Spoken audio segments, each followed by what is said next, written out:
Allah ya Rahman ya Rahim ya Malik ya. Baik pemirsa Budiman dimanapun Anda berada, kita lanjutkan pembahasan kita pada segmen yang kedua ini. Bahwasanya ada pembahasan mengenai pentingnya menjaga ukhuwah atas dasar seiman dan seagama.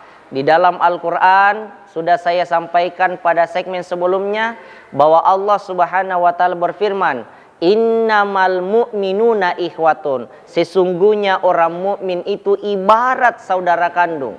Fa aslihu baina akhwaikum, maka damaikanlah saudaramu yang lagi berselisih. Wattaqullah, kemudian bertakwalah kepada Allah, la'allakum turhamun, agar kalian mendapatkan rahmat di sisi Allah. Budiman, dimanapun Anda berada, tentunya kita akan bertanya, bagaimana cara kita menjaga ukhuwah Islamiyah? Bagaimana cara kita memelihara persaudaraan atas dasar seiman dan seagama? Yang pertama adalah kita harus menjaga persatuan dan kesatuan. Di mana Allah Subhanahu wa taala berfirman di dalam Al-Qur'an, "Wa'tasimu bihablillahi jami'ah wa la tafarraqu." Berpegang teguhlah kamu kepada tali agama Allah dan jangan kamu bercerai-berai. Jadi perbedaan pendapat, perbedaan pilihan, perbedaan suku, perbedaan bangsa, perbedaan yang lainnya itu adalah hukum sunnatullah.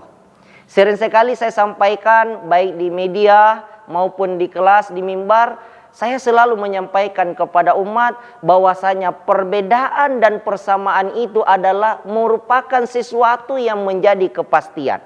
Saya ulangi, perbedaan dan persamaan itu adalah sesuatu yang pasti. Yang menjadi pilihan adalah tetap menjaga persatuan dan kesatuan. Jangan karena kita beda pilihan, jangan karena kita beda partai, jangan karena kita beda golongan, lalu kemudian kita saling menjatuhkan satu sama lain. Tapi marilah kita menjadikan Al-Quran dengan As-Sunnah sebagai pedoman pemersatu bagi kita semua, sebagai saudara seiman dan seagama. Kadang-kadang juga ada saudara kita seiman dan seagama ingin mengatakan seperti ini. Kalau rakyat mau aman, bersatu, tidak ada perpecahan di antara mereka, maka jangan pernah ada perbedaan di antara mereka. Setahu saya, pemirsa Budiman dimanapun Anda berada, ini ajaran yang sesat dan menyesatkan. Kenapa? Karena perbedaan, persamaan, sampai kepada munculnya permasalahan, itu adalah merupakan sesuatu yang pasti terjadi dalam kehidupan manusia. Bahkan rektor kami di UIN Aula di Makassar, Profesor Dr. Hamdan Yohanes mengatakan bahwa manusia itu harus mempersiapkan mentalnya untuk selalu menghadapi permasalahan dalam hidupnya. Kenapa? Karena permasalahan itu mendahului kehidupan manusia. Saya ulangi, permasalahan itu mendahului kehidupan manusia. Belum ada kehidupan manusia, perbedaan pendapat di kalangan para malaikat, kemudian Azazil di hadapan Allah itu sudah terjadi. Sampai kepada munculnya permasalahan di mana Azazil ini mengkhianat, menyombongkan diri kepada Allah Subhanahu wa taala, terjadi sebelum kehidupan manusia ini ada. Allah baru mengatakan kepada para malaikat, "Wa idz qala rabbuka lil malaikati inni ja'ilun fil ardi khalifah." Dan ingatlah ketika Tuhanmu baru mengatakan kepada para malaikat, "Inni ja'ilun fil ardi khalifah." Sesungguhnya aku akan merencanakan kehidupan manusia yang disebut dengan kata khalifah di permukaan bumi. Apa kata mereka? "Ataj'alu fiha may yufsidu fiha wa yasfikud dima wa nahnu nusabbihu bihamdika wa nuqaddisu lak."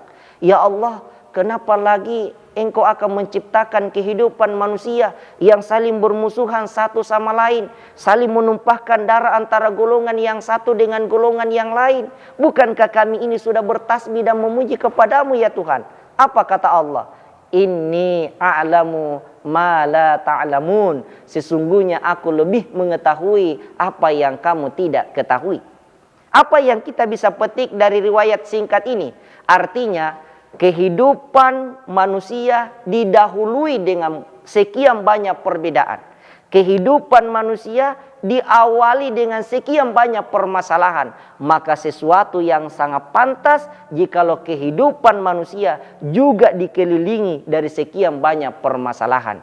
Olehnya itu, anggaplah permasalahan itu sebagai pelajaran bagi kita untuk mendewasakan diri. Permasalahan bukan sesuatu yang harus kita cari, tapi permasalahan juga bukan sesuatu yang membuat kita lari, tapi permasalahan harus kita hadapi dengan dewasa. Jangan terpecah satu sama lain, lalu kemudian jadikanlah permasalahan yang membuat kita semakin dewasa. Kemudian cara kedua, budiman dimanapun Anda berada, cara kita menjaga ukhuwah Islamiyah, persaudaraan atas dasar seiman dan seagama adalah marilah kita saling tolong menolong di antara kita. Wa ta'awanu 'alal birri wa taqwa wa la ta'awanu 'alal ismi wal udwan. Tolong menolonglah kamu dalam berbuat kebaikan dan takwa, dan jangan kamu tolong menolong dalam berbuat kesalahan dan dosa.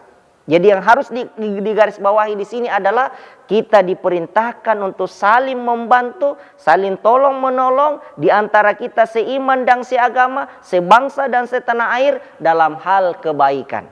Adapun dalam hal keburukan, kita tidak diperintahkan untuk saling membantu, untuk saling tolong menolong, melainkan bagaimana kita ini memelihara persaudaraan atas dasar sebangsa dan setanah air, dan juga atas dasar seiman dan seagama.